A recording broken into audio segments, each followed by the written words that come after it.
Masyarakat perlu tahu bahwa investor asing saat ini banyak yang ambil dolar untuk keluar dari Indonesia. Itulah mengapa Ibu Menteri mengatakan dolar bisa ke 20.000. Dolar bisa ke 20.000 menjadi judul di banyak media kemarin. Alah kok gitu sih ngomongnya? Jangan jujur-jujur lah. Kalian sendiri yang mengambil keputusan yuanisasi, berkiblat ke Tiongkok. Ini reaksi pasar, reaksi pengusaha swasta internasional. Yuan adalah mata uang yang menguasai 2% peredaran mata uang di dunia. Yen Jepang masih 4% alias 2 kali nilai yuan atau 2 kali yuan beredar. US dollar merupakan 70% mata uang transaksi internasional. Kok bisa kita mau bekerja sama dengan mata uang yang tidak multi currency kayak gitu? Terus di posisi kita defisit jauh lagi. Kalau deket-deket masih oke lah. Pasti sudah pada mikir matang dong ya untung ruginya yuanisasi. Dulu ekspor Indonesia ya enaknya dapat dolar karena bisa dipakai buat belanja ke negara lain. Sekarang dipaksa bolak-balik ke Tiongkok yang akan membuat devisa Indonesia bisa susut 30%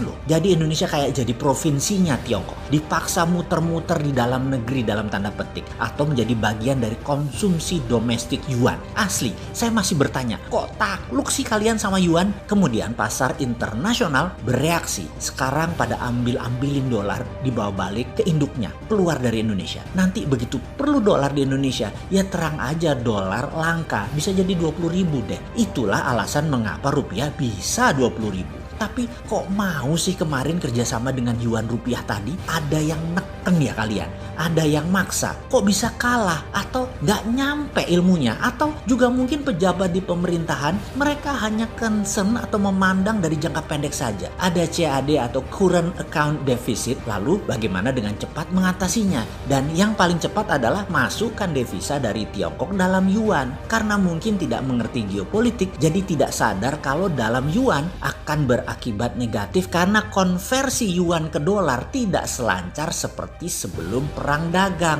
Lupa, pejabat sekarang nggak nganggep perang dagang itu perang pertahanan negara. Jadi masih menganggap kayak saingan di pasar klewer gitulah. Ya udah nggak apa-apa. Jadi ke depan bagaimana sebaiknya? Ini versi kita loh ya, bukan versi Mega Bintang atau Menteri Multitalent. Kita fokus pada analisa pertahanan dalam bernegara. Ya kembali pakai ilmu abal-abal kita lah. Karena Indonesia defisit terhadap yuan, maka nilai yuan lebih kuat dan bisa ditekan rupiahnya. Jadi bukan dolar saja yang akan ke 20.000 alias 20% rupiah terdevaluasi. Tetapi terhadap yuan juga bisa sama. Secara perlahan rupiah terhadap yuan akan merosot juga nilainya bisa 20% dalam 2 tahun ke depan alias yuan menguat, rupiah melemah. Dan ini memang strategi Tiongkok untuk bisa membeli bahan baku dari Indonesia jadi murah. Sampai habis itu tanah air Indonesia dan pasti habis. Datuk Maringgih dilawan. Sudah berapa kali kita katakan Datuk Maringgih mau Siti Nurbaya, bapak ibunya Siti Nurbaya dikasih uang pinjaman hambur-hambur. Tiongkok mau Siti Nurbayahnya Indonesia yaitu sumber daya alam, dikasihnya pejabat harta berlimpah-limpah yang bikin gelap mata. Anak gadis pun dijual. Begitukah cara kalian bernegara wahai bapak ibu Siti Nurbaya? Kemarin Datuk Maringgihnya IMF, sekarang obor. Tak belajar kalian itu ya? IMF dengan global bondnya, Indonesia perlu dolar, sementara deal dengan Tiongkok anti dolar, dedolarisasi alias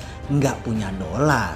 Dengan dolar kita mati, dengan yuan kita mati. Datuk Maringgih 1 saja sudah hilang Siti Nurbaya. Apalagi Datuk Maringgihnya 2, matilah awak. Begini kita selesaikan. Oke, lewat ya. Kita lanjut. Begini cara kita menyelesaikan. Saya tahu ini masalah dibuat oleh orang lain, tapi kita adalah punya cara cerdas bernegara. Kita selesaikan. Walau kita kritis, tetap kita solutif. Setuju ya? Kemarin SWF sudah akan kalian mainkan. Oke? Setuju ya? Ini model mana yang kalian mainkan? Jangan-jangan supaya bikin Sontoloyo ini senang lalu mengatakan akan menjalankan SWF. Di mana SWF tadi kalau kita tanya model MMT atau model hutang. Kenapa kita pertanyakan? Karena dalam berita ditulis SWF Sovereign Wealth Fund dalam tanda kurung lembaga kelola investasi. Ini apaan sih kalian? SWF kok lembaga? Ilmu dari mana ini? Ini kita bicara jenis batu yang sama kan? Berlian kan? Atau kalian bacanya akik?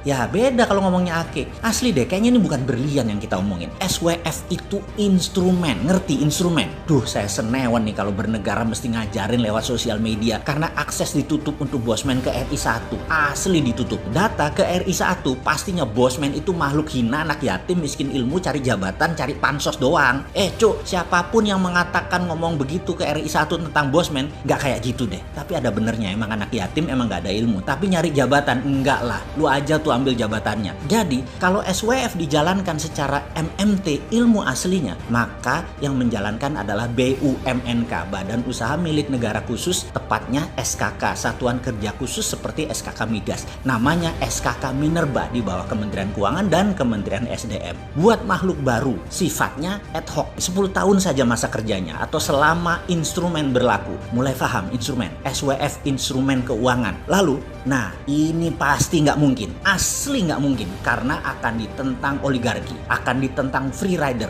dan para orang di sekitar istana yang makan dari hasil bumi tambang pasti ditentang, karena hal ini akan tabrakan dengan undang-undang Minerba. Semua tambang, SDA, sumber daya alam adalah milik negara. Perusahaan yang saat ini yang menguasai lahan tersebut hanya pengelola. Nanti mereka akan dibayar per output produk sesuai ongkos produksi plus cost of fund plus margin usaha. Semua output produk jadi milik negara. Mampus tuh semua asing-asing dan oligarki. Itu pengusaha Tiongkok di Sulawesi Tenggara, di Kalimantan, bule-bule Tiongkok cabut balik kandang. Perusahaannya tidak boleh memiliki lahan lagi, hanya pengelola tambang. Nggak ada yang namanya ambil saham 51% ala-ala Freeport. Ngapain bayar? Biar aja 100% mereka yang punya Freeport, tetapi produknya 100% punya Indonesia, dan mereka dibayar bukan pakai harga komoditas, tapi pakai biaya ongkos produksi. Ambiar itu semua pengusaha tambang asing di Nusantara. Kalian sekali lagi dibayar pakai ongkos produksi, bukan dibayar pakai harga komoditas. Ngerti? Dan pejabat harus ngerti apa itu SWF.